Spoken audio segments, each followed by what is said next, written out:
శుక్లాంబరధరం విష్ణుం శశివర్ణం చతుర్భుజం ప్రసన్నవదనం ధ్యాయేత్ సర్వవిఘ్నోపశాంతయే. గం గణపతయే నమః. ఓం శ్రీ మహాగురుభ్యో నమః. ఓం శ్రీ మాత్రే నమో నమః. మా ఆది ఆశ్చర్యని చూస్తారంటే మీ అందరికీ పేరు పేరున నా హృదయపూర్వక నమస్కారాలు. ఇప్పుడు మనం 11th జనవరి 2026 నుంచి 17th జనవరి వారం రోజులు ఎలా ఉండబోతుందో ఇప్పుడు తెలుసుకుందామండి. 12 రాశుల వారికి ఎలా ఉండబోతుందో తెలుసుకుందాం. ముఖ్యంగా గ్రహాల యొక్క స్థితిగతులను ఒకసారి చెప్పుకుందామండి. ముఖ్యంగా మిథున రాశిలో గురుడు వక్రగతిలో ఉన్నాడు.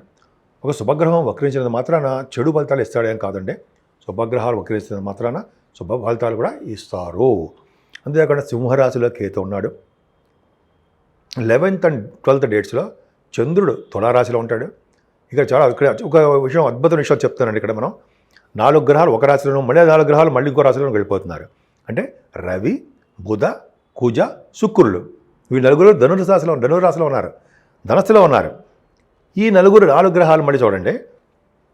రవి 14వ తారీఖు నుంచి మకరంలోకి వెళ్తాడు. మకర సంక్రమణం అద్భుతం. ఆ రోజు చేసే పూజలు, దానాలు, హోమాలు, యజ్ఞయాగాలు కానీ మనకు సంబంధించిన ఏదైనా సరే అన్నదానాలు, వస్త్రదానాలు అద్భుతమైన ఫలితాలు ఇస్తాయని చెప్తూ ఉంటాం మనం.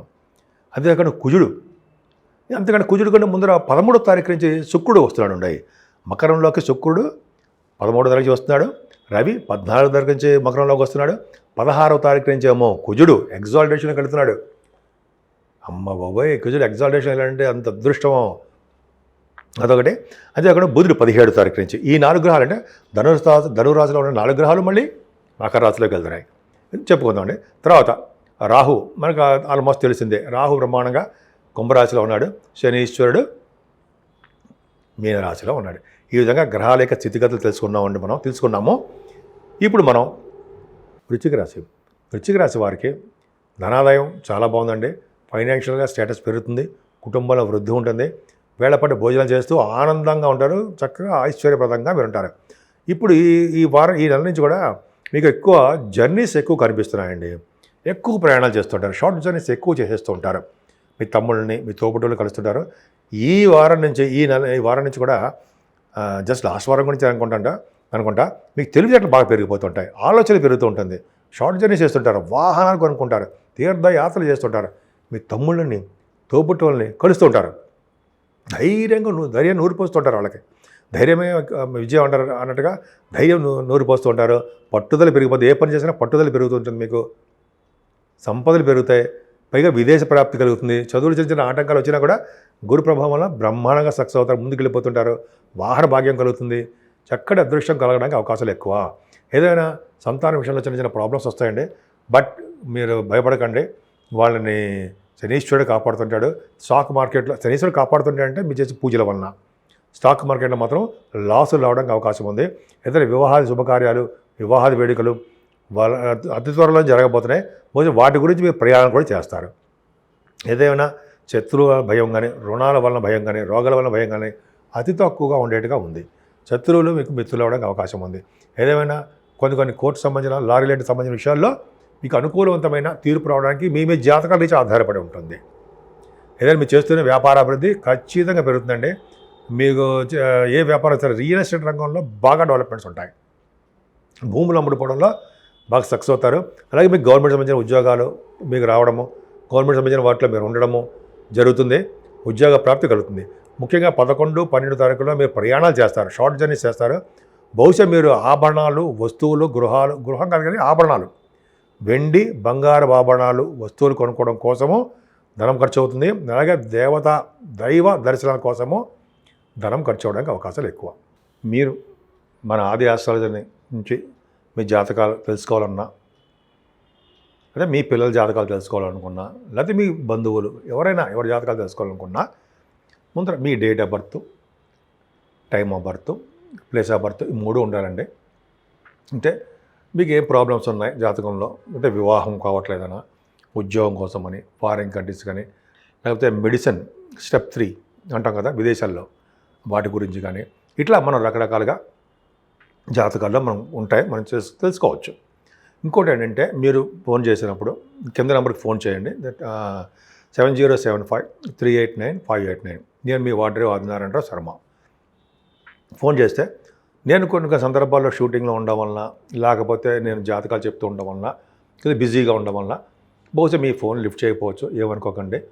మీ మాకు వాట్సాప్ కూడా ఉంది కాబట్టి వాట్సాప్లో మెసేజ్లు పెట్టేయండి. తప్పకుండా నేనే మీకు ఫోన్ చేస్తాను, నేనే స్వయంగా మీతో మాట్లాడతాను. మన ఆది ఆస్ట్రాలజీ తరపు నుంచి కూడానండి జాతకాలు చూడడమే కాకుండా ముహూర్తాలు, మ్యాచ్ మేకింగ్, వధువు లేక పొంతన కుదిరిందా లేదా అదొకటి. తర్వాత ముహూర్తాలు, పెళ్లి ముహూర్తాలు కానీ, లేకపోతే గృహప్రవేశ ముహూర్తాలు కానీ, కొన్ని ముహూర్తాలు ఉంటాయి కదా, ఈ ముహూర్తాలు కూడా మనం పెట్టుకోవచ్చండి, చేసుకోవచ్చు. చెప్తా మా ఆది ఆస్ట్రాలజీ నేనే చేస్తుంటాను. అంతేకాకుండా మీకు వాస్తు సంబంధించిన విషయాలు ఏమైనా ప్రాబ్లమ్స్ ఉన్నా, అదే డౌట్స్ ఉన్నా మీరు నాకు ఫోన్ చేస్తే నేను తప్పకుండా వాటికి కూడా నేను పరిష్కార మార్గాలు చెప్తూ ఉంటాను. 12 రాశుల వారి వరకు కూడా, 12 రాశుల వారు అంటే మేషం నుంచి మీనరాశి వారి వరకు కూడా మనం చేసుకోవాల్సిన పరిహారాలు ఏంటి, పూజలు ఏంటి, ఇప్పుడు మనం తెలుసుకుందామండి. ఎందుకంటే జనవరి నెల కొత్త సంవత్సరం స్టార్ట్ అయింది కాబట్టి మనం 11వ తారీఖు నుంచి 17వ తారీఖు వరకు చెప్పుకున్నాం, అంటే 11th నుంచి 17th వరకు చెప్పుకుంటాం. కాబట్టి రవి సంక్రమణం కూడా జరుగుతుందండి 14వ తారీఖుని. ఆయన మకర రాశిలోకి వస్తారు, ధనుర్సు రాశిలోంచి మకర రాశిలోకి వస్తాడు ఆయన. అది చాలా అద్భుతం. అదే రోజునే చాలా మనం దానాలు చేస్తూ ఉంటాము, అలాగే దైవ దర్శనాలు చేసుకుంటూ ఉంటాము, సూర్యభగవాన్ ఆలయాల దర్శనము, సూర్యభగవానికి సంబంధించిన పూజలు చేసుకోవడము, గోధుమలు దానం ఇవ్వడము, అవన్నీ మనం చేసుకుంటూ ఉండాలి. ఆ రోజు అద్భుతమైన సంక్రమణం ఉంటుంది. రవి సంక్రమణంలో చాలా అద్భుతమైన దానాలు, చాలా మోస్ట్ ఇంపార్టెంట్ దానాలండి. అంటే బంగారము, వస్త్రదానాలు, అన్నదానాలు మనం అంటాం కదా, అవన్నీ చెప్పుకుందాం ఒకసారి, ఒక వీడియో తీస్తాను నేను. అది ఒకటి చాలా ఇంపార్టెంట్ అండి. అందుకని అంటే ఈ వారంలో కూడా సూర్య భగవాన్ ఆరాధన, సూర్య భగవాన్ నమస్కారాలు, సూర్యునికి సంబంధించిన దేవాలయం సందర్శించడం వలన దోషాలు చాలా మంది పరిహారం అవుతాయి. అంతేకాదండి, మనం ఈ 14వ తారీఖున కూడా మకర సంక్రమణ రోజు మకర జ్యోతి దర్శనం కూడా జరుగుతుంది. అయ్యప్ప స్వామివారిని కూడా పూజించడం అత్యంత శుభకరం, అత్యంత అదృష్టం కూడా మనకి.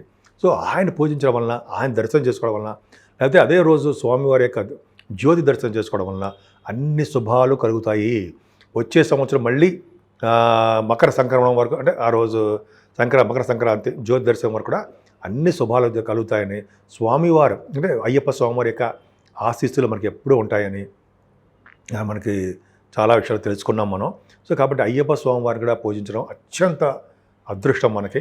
ఆయన పూజించాలండి. అంతేకాకుండా సూర్య భగవాన్ని, ముఖ్యంగా కుజుడు కూడా ఆయన వచ్చేస్తే పరమోచ్చలోకి వస్తున్నాడు, వచ్చేలో ఉంటాడు, ఎగ్జాల్టేషన్ ఉంటాడు ఆయన. కుజుడు కూడా ఆరాధన చాలా పవిత్రం అండి. సుబ్రహ్మణ్య స్వామి ఆరాధన కొన్ని రాసుల వారు కూడా చెప్తాను. ఆ అద్భుతమైన ఫలితాలు, ఆయన ఇచ్చే అద్భుతమైన ఫలితాలు అంతా ఇంత కాదండి, మహా విశేషంగా ఉంటాయి.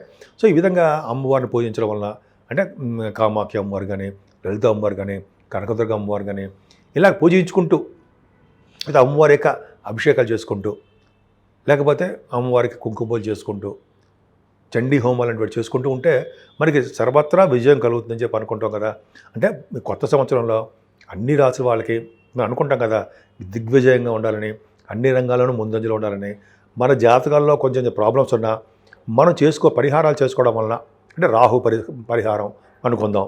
రాహు అష్టమంలో ఉన్నాడు, 12వ భావంలో ఉంటాడు, పంచమస్థానంలో ఉంటాడు, సప్తమంలో ఉంటాడు. ఇటువంటి కొంతమంది రాసుల వాళ్ళకి రాహు వచ్చే దోషాలు ఉంటాయి కదా.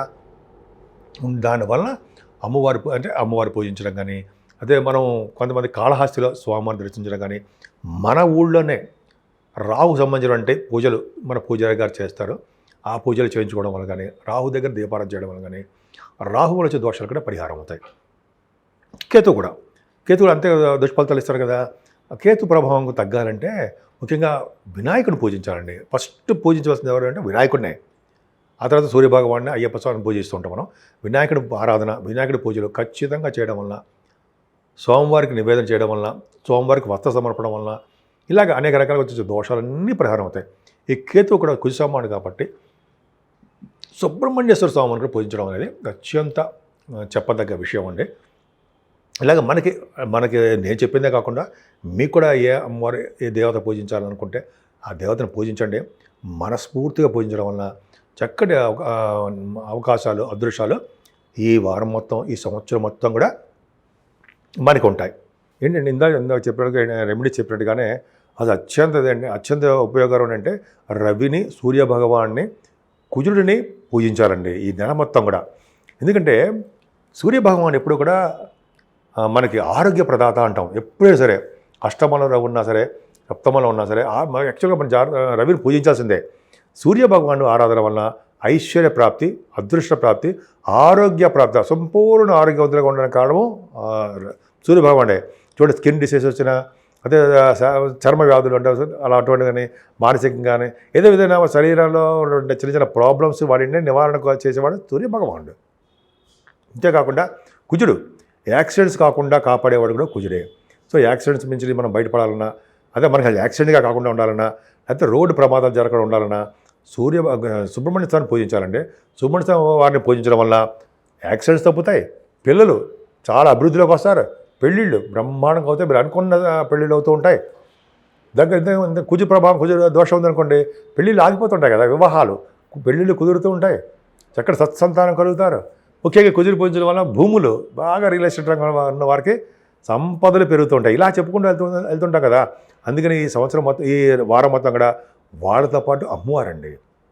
అంటే కుజ శుక్ర కాంబినేషన్గా సినిమా రంగంలో బాగా రాణించాలి, వాళ్ళ సినిమాల్లో సక్సెస్ అవ్వాలి, ధనప్రాప్తి కలగాలంటే అమ్మవారే. అమ్మవారిని పూజించడం వలన, అమ్మవారికి అభిషేకాలు చేయించడం వలన, అమ్మవారికి మనం మీ చేస్తే చండీ హోమాలు చేయించుకోవడం వలన, వస్త్ర సమర్పణ వలన, అన్నదానాలు చేయడం వలన కూడా సినిమా రంగంలో అద్భుతమైన ప్రపంచంలో మీరు ఉంటారు. ఏదేమైనా మీ అన్ని 12 రాసుల వారికి శుభం కలగాలని నేను మనస్ఫూర్తిగా కోరుకుంటున్నాను.